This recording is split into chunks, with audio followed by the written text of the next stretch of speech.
Hey there, car enthusiasts. Carbro Show here, and boy, do I have some news for you. Fisker, that ambitious electric vehicle startup, has hit a major speed bump. They've filed for bankruptcy. But here's the kicker. They're selling off their remaining Ocean SUVs to a leasing firm. The deal involves 3,231 Ocean SUVs. They're all headed to American Lease as part of the bankruptcy process. The total value of this deal, up to $46.25 million. The sale is pending court approval. There's a hearing set for July 9th. Let's dive into the nitty-gritty of this bankruptcy deal. Fisker, once a rising star in the EV world, has hit hard times. They've had to file for bankruptcy protection. American Lease is stepping in to buy these Ocean SUVs. They're getting a fleet of cutting-edge electric vehicles at a bargain price. For Fisker, it's a way to generate some much-needed cash. The purchase of 3,231 Ocean SUVs is no small feat. American Lease is taking a big gamble here. The bankruptcy court will have the final say on this deal. The court's decision will have far-reaching implications. Now, let's dive into the pricing structure of these Ocean SUVs. It's quite an interesting range that caters to different needs and budgets. The prices for these vehicles range from as low as $2,500 to as high as $16,500 each. This wide range in pricing is primarily due to the varying conditions of each vehicle. Some of these SUVs have seen better days, showing signs of wear and tear, while others are in absolutely tip-top shape, almost as good as new. The lower-priced vehicles? Those are typically the ones with some form of damage. This damage could have occurred during transit, where the vehicles might have gotten dinged up or scratched. Alternatively, some of these lower-priced SUVs might have minor manufacturing defects that don't affect their overall performance but do impact their market value. These slightly damaged or defected vehicles are the ones going for as low as $2,500, making them a potential bargain for the right buyer. On the other end of the spectrum, we have the high-end vehicles. These are the best of the best, fetching prices up to $16,500. These premium-priced SUVs are likely in pristine condition, with no visible defects or damage, and have been meticulously maintained. American Lease is certainly getting a deal here, acquiring a range of vehicles that they can market to different segments of customers. They can sell or lease the best vehicles at a premium, targeting customers who are willing to pay more for top-notch quality. The damaged ones? Those might be sold for parts, providing a cost-effective solution for repairs, or they could be repaired and resold, offering a more affordable option for budget-conscious buyers. This pricing structure allows for a diverse market approach, catering to both high-end buyers looking for luxury and those seeking more economical options. Ultimately, this range in pricing and condition ensures that there's something for everyone, enhancing customer satisfaction and broadening the market reach. Whether you're looking for a bargain or willing to invest in a premium vehicle, the Ocean SUV offers a compelling value proposition across the board. As the market evolves, this flexible pricing strategy will likely continue to attract a wide array of customers, ensuring the sustained popularity and success of the Ocean SUV. Let's crunch some numbers, shall we? This deal could bring in up to $46.25 million for Fisker. That's a significant chunk of change, especially for a company in bankruptcy. But here's the rub. This money isn't pure profit. A lot of it will go towards paying off creditors. Fisker owes money to suppliers, employees, and investors. This deal might help them square up some of those accounts. The sale of these Ocean SUVs also represents a loss for Fisker. These vehicles cost a lot more to produce than they're selling for now. This deal is about survival, not profit. It's a start, but there's a long way to go. Section 5, Court Approval Process and Urgency. Alright, let's talk about the legal side of things. This deal isn't a done deal yet. It needs court approval. That's standard procedure in bankruptcy cases. The court wants to make sure everything is on the up and up. The hearing is set for July 9th. It's like a countdown to a big race. Everyone involved is probably on edge. Fisker, American Lease, creditors, they're all waiting to see what happens. The court could approve the deal as is, reject it outright, or ask for changes. There's a real sense of urgency here. Section 6, Warranty and After-Sale Support Concerns. Now here's where things get tricky for Ocean SUV owners. The warranties on these vehicles won't be honored. That's a big deal, folks. If something goes wrong, you're on your own. Fisker's bankruptcy means they can't provide the kind of after-sale support customers expect. No more free repairs under warranty, no more complimentary maintenance. For potential buyers of these liquidated Ocean SUVs, it's buyer beware. This situation highlights the risks of buying from a startup automaker. Section 7. Software support and update limitations. Let's talk tech for a minute. Fisker has said they'll provide some software support for these vehicles. That's good news, right? Well, not so fast. They won't update the software beyond version 2.1. It's like getting a smartphone that's stuck on last year's operating system. This limitation could have real impacts on the Ocean SUV's performance.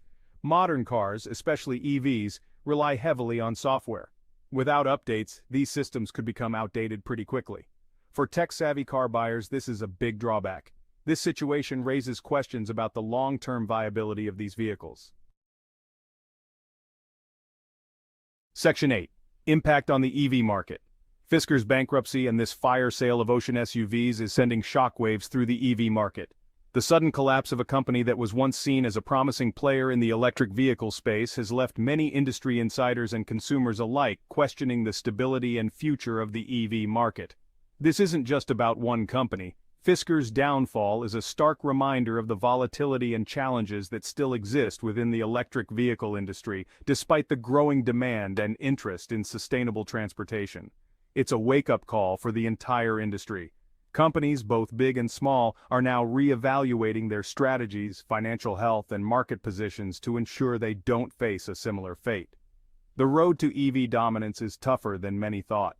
Technological advancements, while crucial, are not the only factors that determine success.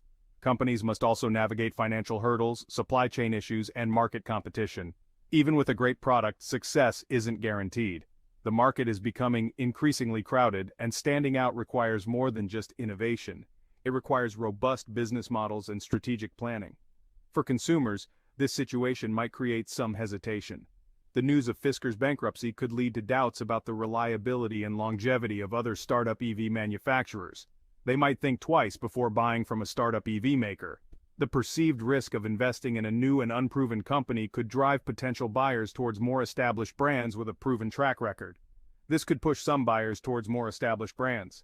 Established companies like Tesla, Nissan, and Chevrolet might see an uptick in sales as consumers seek stability and reliability. On the flip side, this could create opportunities. Investors and other stakeholders might find new prospects in the market, looking to capitalize on the gaps left by Fisker's exit. Those 3,231 Ocean SUVs are entering the market at bargain prices. This influx of vehicles could attract budget-conscious consumers who are looking for affordable electric vehicle options. This influx of affordable EVs could accelerate adoption in some segments. By making electric vehicles more accessible to a broader audience, the overall market penetration of EVs could see a significant boost, driving the industry forward despite the setbacks. Section 9. Challenges faced by EV startups. Let's zoom out and look at the bigger picture. Fisker's struggles highlight the challenges faced by EV startups. It's not an easy road, folks. These companies are trying to revolutionize an industry that's been around for over a century. One of the biggest hurdles is funding. Developing and producing cars is incredibly expensive. Many startups burn through cash faster than their cars burn electrons.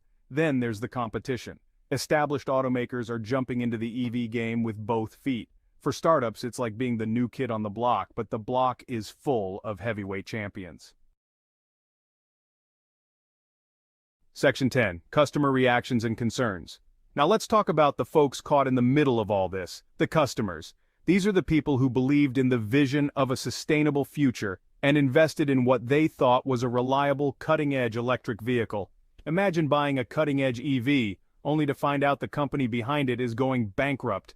It's a nightmare scenario for any car owner, especially for those who have put their trust and money into a brand that promised innovation and sustainability. Ocean SUV owners are understandably worried. They are left in a state of limbo, unsure about the future of their vehicles and the company that manufactured them. They've invested a lot of money in these vehicles. For many, it's not just a car, it's a significant financial commitment and a statement of their values. The biggest concern for many is the lack of warranty support.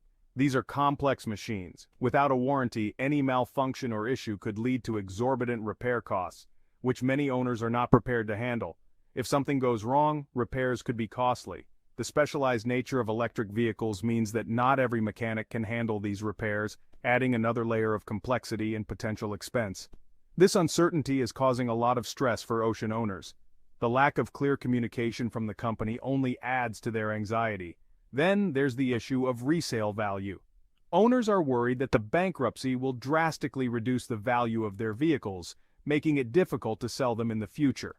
How will Fisker's bankruptcy affect the value of these vehicles? It's uncharted territory.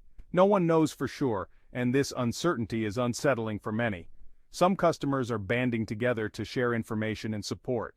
They are forming online communities and local groups to help each other navigate this challenging situation, hoping to find some solace and solutions together. Section 11. Future Outlook for Fisker and the EV Industry. As we wrap up, let's look ahead. What does the future hold for Fisker and the EV industry? It's hard to say for sure, but I've got some thoughts. Fisker's journey isn't over yet. They might emerge from bankruptcy leaner and more focused. It's like a sports car shedding weight to improve performance. They could come back stronger, but it won't be easy.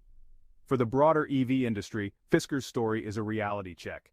Thanks for watching. Remember to subscribe, like, and comment so we can bring you more of what you want in the future.